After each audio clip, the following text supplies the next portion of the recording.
Well, it looks like last week's snowstorm delayed the kickoff to the Portland real estate market's spring buying season. That, and we got another surprise when it comes to sale prices. Let's take a look at the very latest stats and trends for the Portland metro real estate market.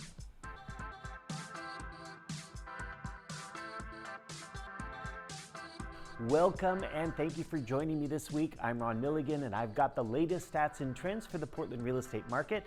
I hope that you enjoy this week's show and get something both helpful and informative out of it.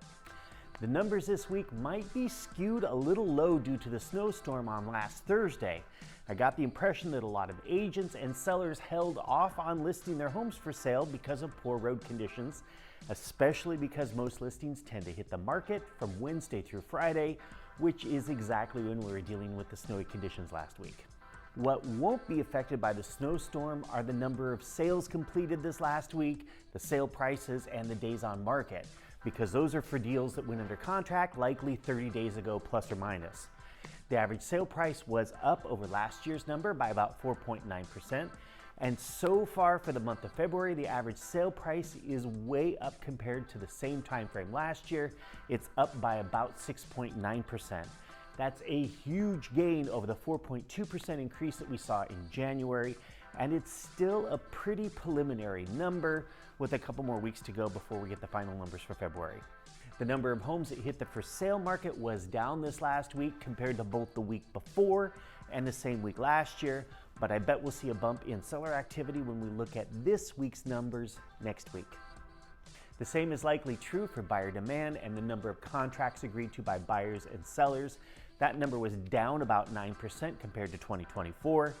We did lose a couple of days of showings last week due to the snow, so I suspect that we'll see a bump in buyer activity next week when we look at the number of new purchase contracts signed this week. Mortgage rates held for another week. The best rates I could find advertised on Thursday morning were around 6.625% to 7.75%. That's the best case scenario. As usual, I'll post the Friday morning update right over here.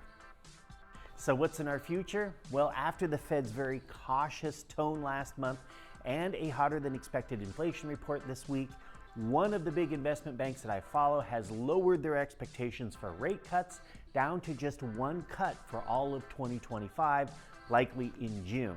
Of course, June is a long way off and a lot can happen between now and then. The yield on the 10-year Treasury was up and then down after some mixed economic reports and the promise of some substantial new tariffs. So no reliable indication of where rates are going as we head into next week. Well, what does that mean? That just means that you'll have to check in here next week for the latest and greatest in the Portland retro real estate market. I hope that you got something valuable from this report, and I look forward to seeing you right here next week.